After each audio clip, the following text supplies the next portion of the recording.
Good morning students. आज के इस वीडियो में हम डिस्कस करेंगे डिसोल्यूशन चैप्टर, कंप्लीट चैप्टर, जो कि 8 मार्क्स में पूछा जाता है। 2 मार्क्स के लिए ऑब्जेक्टिव पूछे जाते हैं, 1 मार्क्स के, और 6 मार्क्स का कंप्लीट क्वेश्चन पूछा जाता है। तो actually what is dissolution? Dissolution होता क्या है? Dissolution of the firm means dissolution of partnership among all the partner in the firm. Dissolution का मतलब होता है हिंदी मीनिंग बिजनेस का बंद होना। क्यों? क्योंकि सारे पार्टनर्स मिलकर डिसाइड करते हैं कि वो बिज़नेस को कंटिन्यू नहीं कर रहे। कारण हो सकता है कि वो इंसॉल्वेंट हो, या उनका एग्रीमेंट ख़त्म हो गया हो, या कुछ भी हो सकता है। ओके बच्चों, मेजर 3 अकाउंट्स प्रिपेयर्ड होते हैं: realisation account, partners capital account, bank, और we can say cash account. Okay, 2 more account भी प्रिपेयर्ड होते हैं। कभी बिग क्वेश्चन पूछा जाता है तो वैसे 12th में कम ही पूछा जाता है। वो है loan to a partner account और loan from partner account. Okay, next question है what is realisation account? Realisation account क्या है?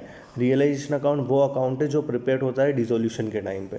ओके, क्यों होता है? उसका ऑब्जेक्टिव क्या होता है? To close the books of account. उससे हम डिटरमाइन करते हैं प्रॉफिट एंड लॉस अकाउंट। अब डिटरमाइन करते हैं प्रॉफिट एंड लॉस अकाउंट, तो उसका नेचर भी क्या होता है? Nominal account. ओके, और हम यहाँ पे रीअसेस करते हैं असेट्स और लाइबिलिटी का, मतलब रियल असेट्स और लाइबिलिटी से कितना पैसा हमको मिल रहा है। Okay, for realisation of assets, when an assets are sold for cash. जब असेट्स को हम सेल आउट करेंगे तो यहाँ पे 11th वाली एंट्री नहीं होगी कि cash account debit to asset. क्यों? क्योंकि यहाँ पे हम बिज़नेस को बंद कर रहे हैं। तो बिज़नेस बंद करने के पहले हमने रियलाइजेशन अकाउंट बनाया है। रियलाइजेशन अकाउंट में जितनी भी असेट्स है और जितनी भी लाइबिलिटीज़ है उनको ट्रांसफ़र कर लिया है रियलाइजेशन अकाउंट में। तो अब जब भी असेट्स या लाइबिलिटी का नाम लिखना रहेगा बच्चों, हम रियलाइजेशन अकाउंट का नाम लिखेंगे। और ऐसा नहीं है कि सारी असेट्स और सारी लाइबिलिटी आ जाएगी। अभी हम आगे वीडियो में पढ़ेंगे कौन सी असेट्स रियलाइजेशन अकाउंट में आएगी और कौन सी असेट्स नहीं आएगी। तो अब हम रियलाइजेशन अकाउंट में हमने ट्रांसफ़र कर दिए, तो 3 बेसिक हम कवर कर लेते हैं, जो कि मोस्टली एमपी बोर्ड में पूछा जाता है। When the assets are sold for the cash account debit to realisation. क्योंकि हमने असेट को सेल किया तो कैश आया हमारे पास, और असेट गई तो असेट को हमने रियलाइजेशन लिख दिया। When asset is taken over by partner, asset को पार्टनर लेके गए तो क्या एंट्री होगी? Partners capital account debit to realisation account. क्यों पार्टनर्स कैपिटल अकाउंट को डेबिट किया? क्योंकि debit the receiver. When asset is given to the creditor towards the payment of his due. ऐसा भी होता है कि क्रेडिटर्स को हमको पेमेंट करना था, पर क्रेडिटर्स को असेट्स लेके आया तो कोई एंट्री पास नहीं होगी। ओके, रियलाइजेशन अकाउंट पे आ जाते हैं। रियलाइजेशन अकाउंट्स में असेट्स को ट्रांसफ़र कर लेंगे डेबिट साइड, और लाइबिलिटी को ट्रांसफ़र कर लेंगे क्रेडिट साइड। यहाँ पे लाइबिलिटी पे में प्रोविज़न फॉर डाउटफुल डेब्ट आएगा, वो क्योंकि वो असेट्स नहीं है, वो इंटरनल लाइबिलिटी हमने क्रिएट करी है, इसलिए वो क्रेडिट साइड आएगा। वर्कमैन कंपनसेशन रिजर्व भी आएगा। ओके, ऐसे सारे सब आएंगे, हम आगे वीडियो में और कवर करेंगे। अब असेट्स में क्या नहीं आता है? असेट्स में कैश इन हैंड नहीं आता है, क्योंकि कैश का सेपरेट अकाउंट बनता है। कैश एट बैंक नहीं आता है, सेपरेट अकाउंट बनता है। P&L का सस्पेंस अकाउंट नहीं आता है। P&L का क्रेडिट बैलेंस भी नहीं आता है। इसलिए नहीं आता है क्योंकि वो पार्टनर्स कैपिटल में डिस्ट्रीब्यूट होता है पार्टनर्स को।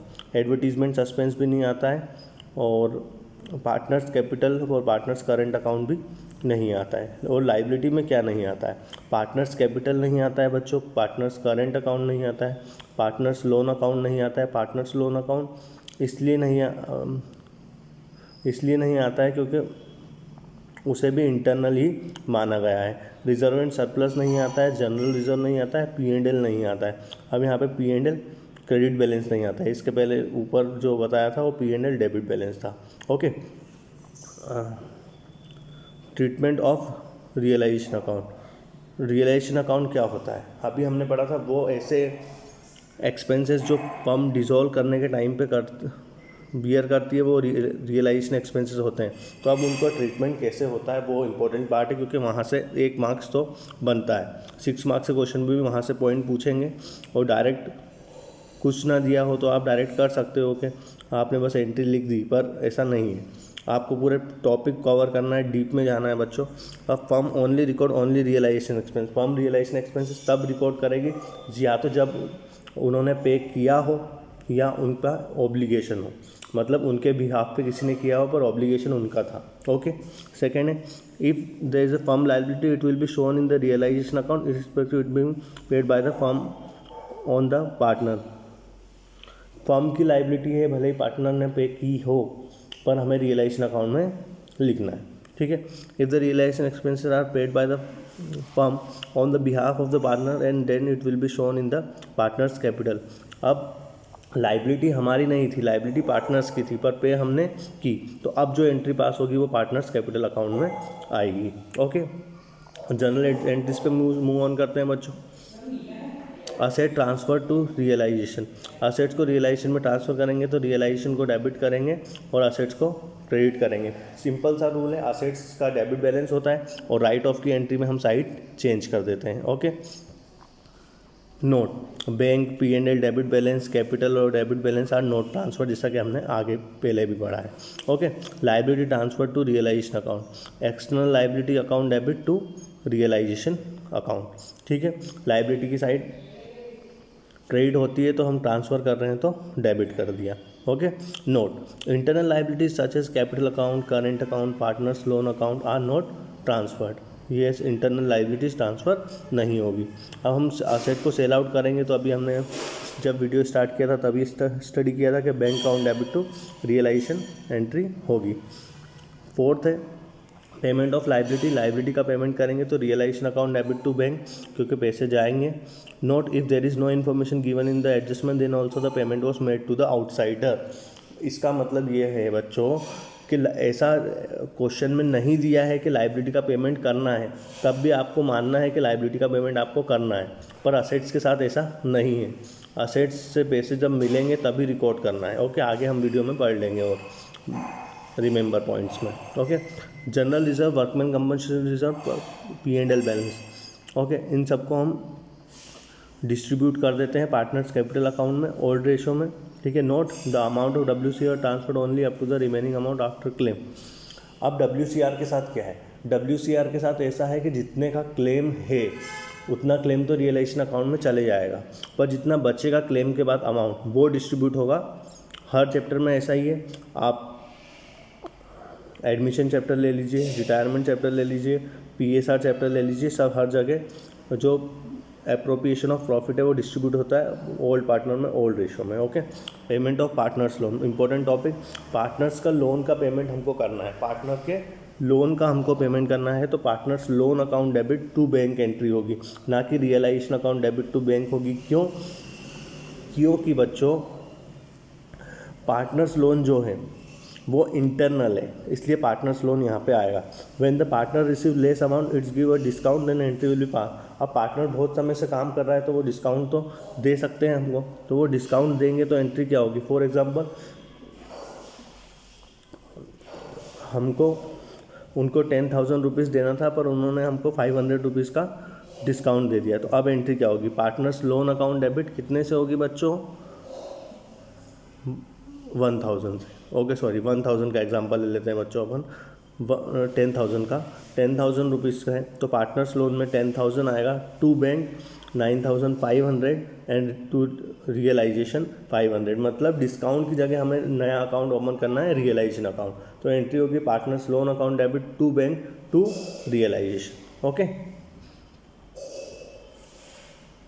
पार्टनर्स टू कवर असेट्स, कोई पार्टनर असेट्स लेके जाता है तो अच्छा, इसके पहले जो एंट्री पास करी थी 6th वाली, उसमें भी एक पॉइंट रहता है कि पार्टनर्स लोन के पेमेंट के बारे में कोई इन्फॉर्मेशन नहीं दी हो तब भी हमें उनको पेमेंट करना है, हम आगे वीडियो में पढ़ लेंगे। ओके, 7th है partners to cover assets, partner कोई असेट्स लेके जाता है तो एंट्री क्या होती है, partners capital account debit to realisation. पर पार्टनर कोई असेट्स लेके गए, नोट में जो लिखा है partners will take over asset but paid cash then the entry will be change. Okay, तो ये यहाँ पे ऐसा होगा कि वो कोई पार्टनर असेट्स लेके गए पर उन्होंने पेमेंट कर दिया, तो bank account debit to realisation. क्योंकि फर्म के पास तो पैसा आया है बच्चों। ओके, 8th है creditor to cover assets, creditor to cover assets हमने वीडियो आप पहले आगे भी वीडियो में पढ़ा है, क्रेडिटर कोई भी असेट्स लेके जाता है तो नो एंट्री पास्ड होती है। पार्टनर्स पेड लाइबिलिटी, पार्टनर ने लाइबिलिटी का पेमेंट करा है तो realisation account debit to partners capital. अब यहाँ पे ऐसा नहीं है जैसा हमने रिसीव के टाइम पे किया था कि बैंक आ जाएगा जब पार्टनर पेमेंट कर देंगे, तो यहाँ पे तो एंट्री यही रहेगी भले ही लाइबिलिटी का पेमेंट कैश से हो, क्योंकि हमारी तो लाइबिलिटी की हमको उनको पे करना है। ओके, रियलाइजेशन एक्सपेंस, अब मोस्ट इम्पॉर्टेंट टॉपिक हो सकता है इसी से 3 to 4 मार्क्स का क्वेश्चन एक सेपरेट पूछ ले, 6 मार्क्स का क्वेश्चन भी पूछ सकते हैं जनरल एंट्रीज में। तो रियलाइजेशन एक्सपेंसेस को आपको बहुत डीप में कवर करना है। वैसे तो रियलाइजेशन एक्सपेंसेस होता क्या है, वो एक्सपेंसेस जो फर्म डिसोल्यूशन के टाइम पे करती है। अब 2 चीज़ें हो सकती है, फर्म का ही खर्चा और फर्म ने ही पे किया हो, तो realisation account debit to bank. और क्वेश्चन में कुछ ना दिया हो तो यही मानना है हमको कि फर्म का ही खर्चा है और फर्म ने ही पे किया है। ओके। सेकेंड हो सकता है कि फर्म का खर्चा तो है पर पार्टनर ने पे किया है, तो हमारी लायबिलिटी आ जाएगी। ऐसा भी हो सकता है कि पार्टनर का खर्चा है, फर्म ने पे किया है, तो हम उनसे पैसे लेंगे, मतलब हमारी असेट्स क्रिएट होगी। ऐसा भी हो सकता है कि फर्म पार्टनर की लायबिलिटी हो, पार्टनर ने पे किया हो, वो भी पढ़ लेंगे हम। तो फर्स्ट है फर्म का खर्चा है और फर्म ने पे किया है, तो realisation account debit to bank. Second है expenses paid by the firm on the behalf of partner. Expenses firm ने पे किए हैं पर पार्टनर के बिहाफ पे किए हैं, तो यहाँ पे असेट्स क्रिएट होगी, partners capital account debit to bank. Partners capital assets हो गया, असेट्स मतलब हमको यहाँ पैसे आएंगे, क्यों? क्योंकि खर्चा हमारा नहीं था पर हमने पे किया फर्म पार्टनर के बिहाफ पे। अब नेक्स्ट है expenses paid by the partner on the behalf of firm. अब फर्म का एक्सपेंस था तो रियलाइजेशन अकाउंट डेबिट पर पे किसने किया? पार्टनर्स ने पे किया। अब पार्टनर्स ने पे किया तो पार्टनर्स क्रेडिट होगा, क्योंकि हमारी लायबिलिटी के हमको उनको पैसे देना है। और नोट में वही लिखा है कि कभी क्वेश्चन में कुछ नहीं दिया है कि किसका खर्चा है, किसने पे किया है, तो हमें यही मानना है कि फर्म का खर्चा है और फर्म ने ही पे किया है और एंट्री पास करनी है realisation account debit to bank. अब ऐसा क्वेश्चन मोस्टली एमपी बोर्ड में पूछा जाता है, सीबीएसई में भी पहले पूछा जाता था 6 मार्क्स में पॉइंट के बस रियलाइजेशन एक्सपेंसेस पेड, तो हम direct realisation account debit to bank entry pass कर देते थे बच्चों। पर अब ट्रिकी क्वेश्चन आते हैं, इसलिए यहाँ रियलाइजेशन एक्सपेंसेस वाला जो पोर्शन है वो आपको बहुत अच्छे से करना है। ओके।